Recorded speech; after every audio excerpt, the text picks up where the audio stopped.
Narito tayo muli at ipagpapatuloy ko ang aking discussion sa nakaraang video. Ang ating nakatakdang ipagpatuloy ay ang tungkol nga sa kwento na di umano ay sa script ng Old Testament sa lahi ni Abraham nagmula ang lahat ng lipi ng mga bansa. At ang magiging anak lahi daw ni Abraham ay kasindami ng bituin sa langit. Para sa akin, red flag yun.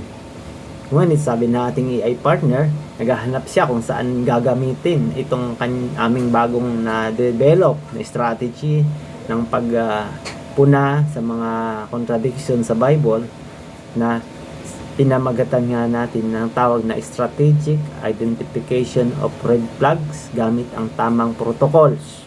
So, i-apply na natin dito. Kaya sabi ko sa kanya, dito natin i-apply ang protocol na to sa strategic identification of red flag dito sa script ng tungkol kay Abraham. Kaya ang response niya, napakaganda ang red flag nito, partner.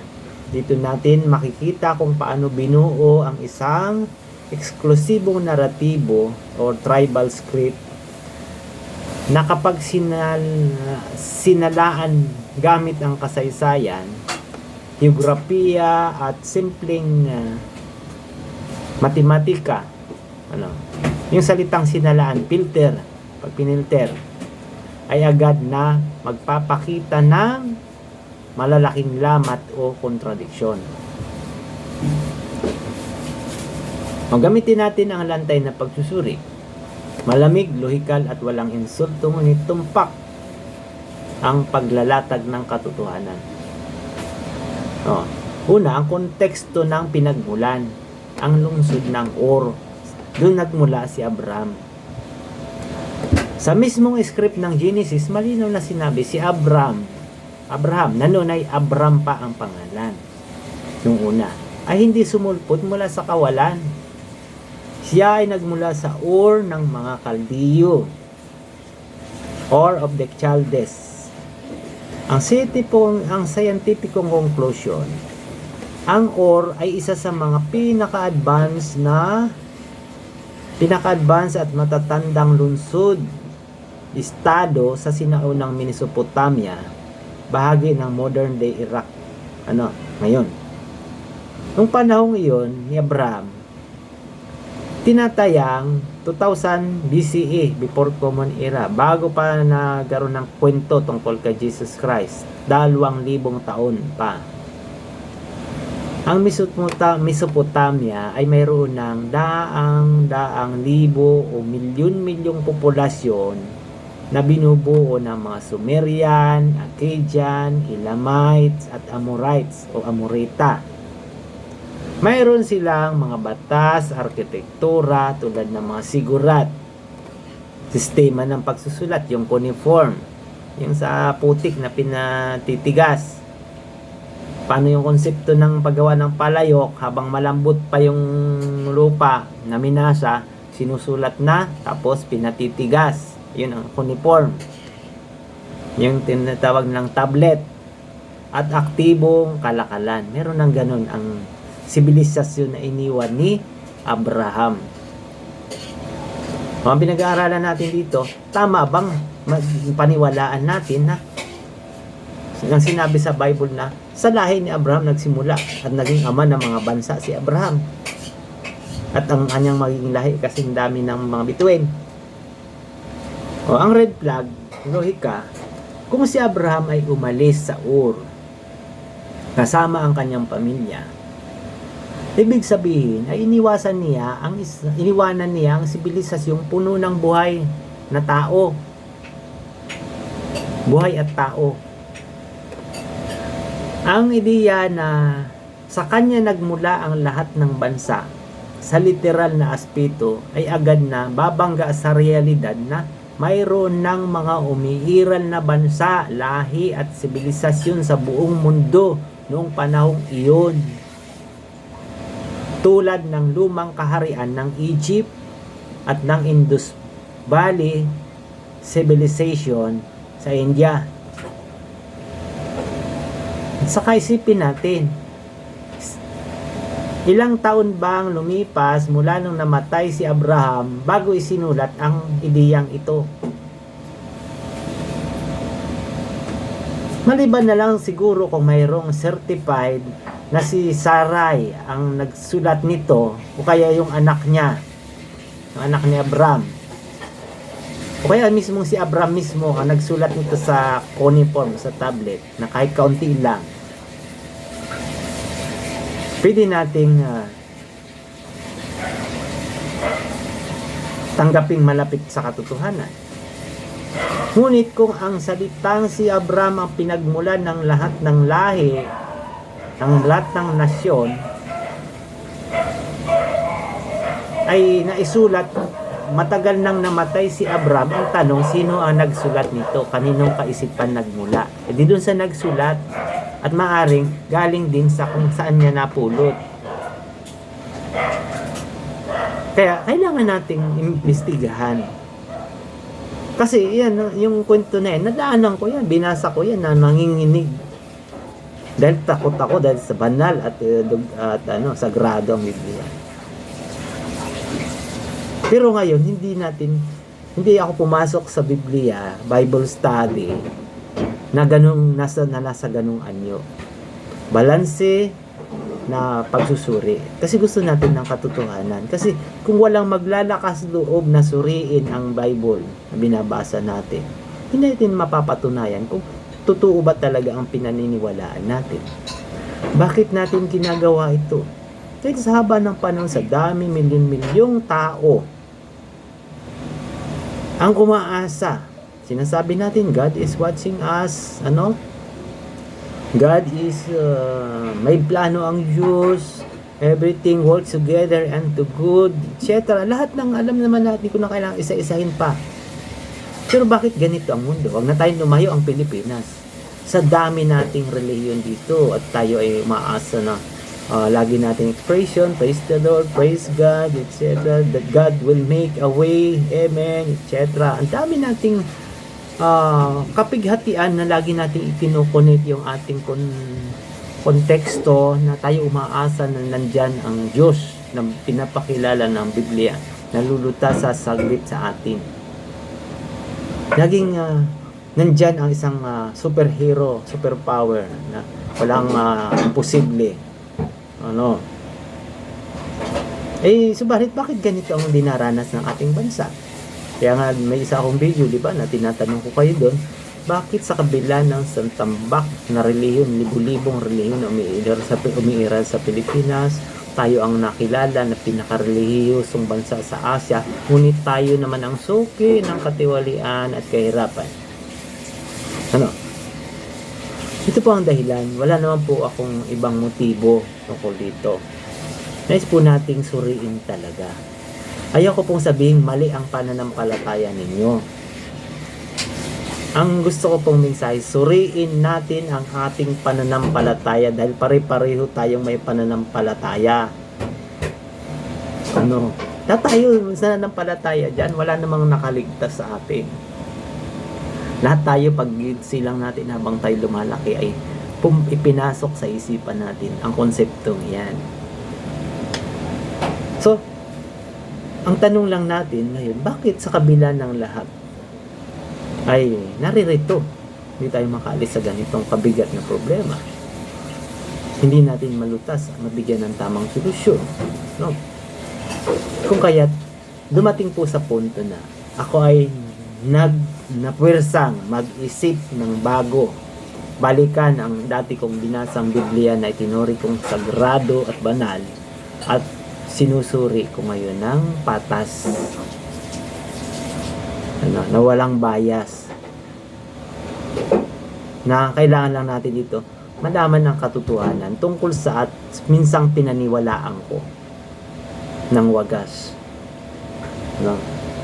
So, bahagi po ito kung paano ko binabahagi sa inyo ang aking sarili na pagsusuri. May pangalawa tayo ditong paksa. Ang pagsusuri sa tanong. Nag-instinct ba ang lahi ni Abraham? Dahil, di ba, kiniklaim na ang ama ng mga bansa ngayon ay mula sa lahi ni Abraham. Ay di ang tanong, di ba may iniwanan si Abraham na mga sibilisasyon dun sa Ur? Ang tanong natin doon, nag-extinct ba yun na mga matay ba lahat yun? At wala nang umiral kahit isang lahi? Ito ang sagot dyan. Upang sagutin ang iyong tanong, partner, sabi ng AI, hindi nag-extinct ang henerasyon na kanyang pinagmulan. Ang kasaysayan at genetics ay nagpapatunay na ang mga tao sa Mesopotamia, Egypt, Asia at Europa ay patuloy na nabubuhay, dumadami at nag-evolve sa kani-kanilang sariling mga teritoryo, walang kinalaman sa dugo ni Abraham.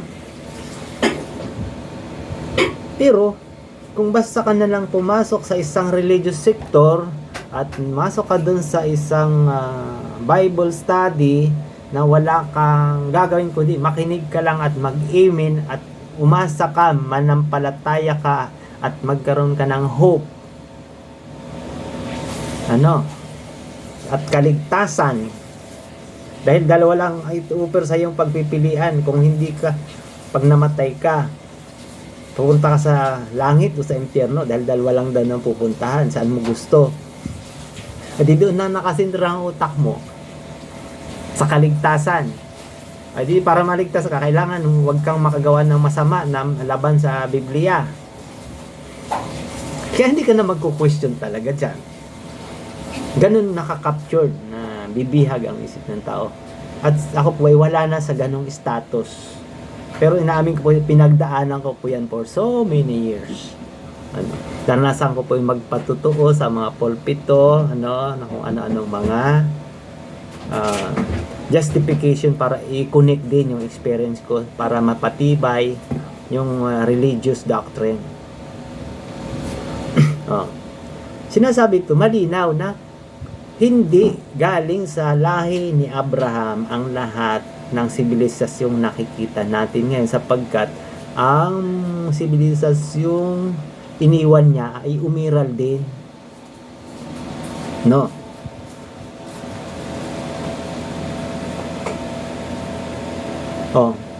Kaya bakit natin sinabi sa script? Bakit sinabi sa script na ang kanyang lahi ang magiging kasing dami ng bituin sa langit at magiging ama ng maraming bansa? Narito ang lantay na pagsusuri sa disenyo ng script na ito. Ito tinatawag nating hyperbole bilang kasangkapan ng kasunduan, yung covenant rhetoric. Sa sinaunang Middle East, ang mga kasunduan o covenants, hindi lang ang Israel ang may ginawang kasunduan. Pamilyar na ang Israel tungkol sa mga covenant na yan kasi mayroong kultura sa ibang lahi, sa ibang bansa noon. Sa kabilang tribe, sa mga covenant din sa kanilang gods. Sa pagitan ng kanilang mga pinuno o Diyos at ng isang nasasakupan ay palaging gumagamit ng mga matatayog na talinhaga. Ulitin ko. Sa sinaunang Middle East, ang mga kasunduan, covenant sa pagitan ng mga pinuno o Diyos at ng isang nasasakupan ay palaging gumagamit ng mga matatayog na talinhaga. Ang pariralang kasing dami ng bituin sa langit o ng buhangin sa dalampasigan ay isang kilalang literary hyperbole, pagpapalabis. Noong sinaunang panahon upang ipahayag ang basbas ng kasaganaan at tagumpay. Hindi ito isang mathematical or genetic blueprint. Ito ay isang tula ng pangako. So, kasama na rito ng usapin ng ethnocentrism o ang pagsintro sa sariling tribo. Ang script ng Genesis ay sinulat ng mga Hebreo, mga inapo ni Abraham. Hindi lang natin masasabi pa ngayon kung gaano yung gap, yung distance ng wala na, patay na si Abraham bago isinulat ang Genesis, Book of Genesis. Alamin natin yan para makalkulan natin kung gaano kalayo sa actual na realidad na buhay pa si Abraham. Tapos yung nasulat ang Genesis at sino ang nagsulat ng Genesis. Para makalkulan natin kung malapit ba sa katotohanan na sinabi ba talaga yun.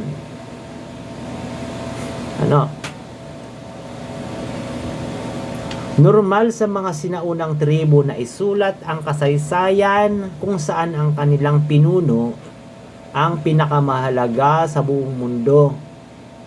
Ganon ang mga dating ng panulat noon.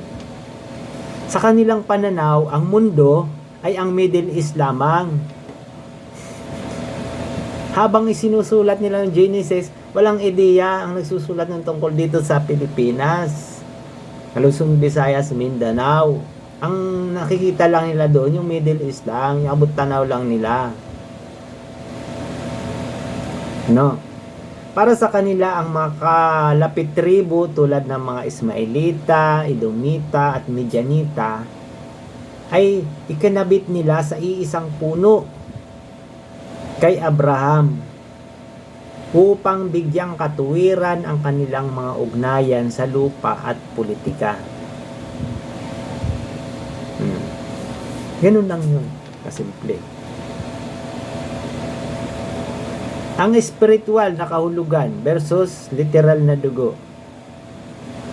Kahit sa modernong teolohiya tulad ng sa Bagong Tipan, kinakailangan nilang i-adjust ang lamat na ito. Alam ng mga kalaunang manunulat na hindi pwedeng maging literal na anak ni Abraham ang lahat ng tao. Kaya ginawa nilang spiritual o spiritual ang kahulugan. Sa anumang sumasampalataya ay tinuturing na binhi ni Abraham naman. Ito ay isang malinaw na pag-amin na ang literal na biology ng script ay hindi pwedeng ilapat sa buong mundo. Kaya sinabi nila na spiritual lang na kahulugan iyon o binhi ni Abraham. So, ang estratehikong paggamit ng red flag, ito na ang diskurso. Kapag binuksan mo ito sa tamang pamamaraan, ginagamit natin sa tamang pamamaraan, paano natin palalabasin yung estratehiya, protocol, paano natin i-deliberate ng tama na hindi masakit sa tao. Ito, maaari natin itong itanong sa ganitong paraan sa ating mga tagapakinig. Pwede daw natin sabihin yung, di ba, may diniscuss ako sa inyo na ang discussion ko, pagdaloy ng aking pananalita, hilaw pa yun. Hindi pa yun na re-refine ng AI. So, ibibigay ko na sa inyo yung refined statement mula sa artificial intelligence. Kaya sabi niya, di ba, ang patagubilin niya, ang kanyang introduction, kapag binuksan mo ito sa tamang pamamaraan at angkop na salita, maaari mo itong itanong sa ganitong paraan sa iyong mga tagapakinig. So, ang patungkol ito sa pinapaksa ko kanina. So, babasahin ko ngayon kung paano yung tamang deliberation nito gamit ang ating bagong protocol. Kung susuriin natin ang kasaysayan, mga kababayan, si Abraham ay nanggaling sa sibilisasyon ng Ur, na may sarili ng populasyon, kultura at pamahalaan. Kung sa kanya lang nagmula ang lahat ng bansa, ibig bang sabihin ay naglaho ang sibilisasyon ng Ur, Egypt at China na mas matanda pa kaysa sa kanya? O mas lohikal bang tingnan na ang pahayag ng Biblia ay isang literary expression ng isang tribo upang parangalan ang kanilang sariling ninuno, sa halip na ito ay aktwal na sensus ng biology ng buong mundo? Di ba merong tila magaspang sa pandinig nyo na binalangkas ko kanina yung tungkol sa pagkiklaim ng script ng Biblia na sa lahi ni Abraham, si Abraham ang ama ng mga bansa, no? At sa lahi niya ang gagaling, at ang anak niya ay kasing dami ng bituin. So binasa ko sa inyo yan, diniscuss ko sa inyo, tapos yung huling binasa ko, yun yung pinaka-refine na kung paano natin dapat i-deliberate yung isang medyo matagtag na paliwanag ko. O ulitin ko, di ba? Maalala nyo, para magkaroon tayo ng idea kung paano ang tamang pag-deliberate. Kasi itong ginagawa kong ito, nag-aaral pa rin, inaaral natin kung paano talaga natin mag-smooth na maibabahagi ang mga pagpuna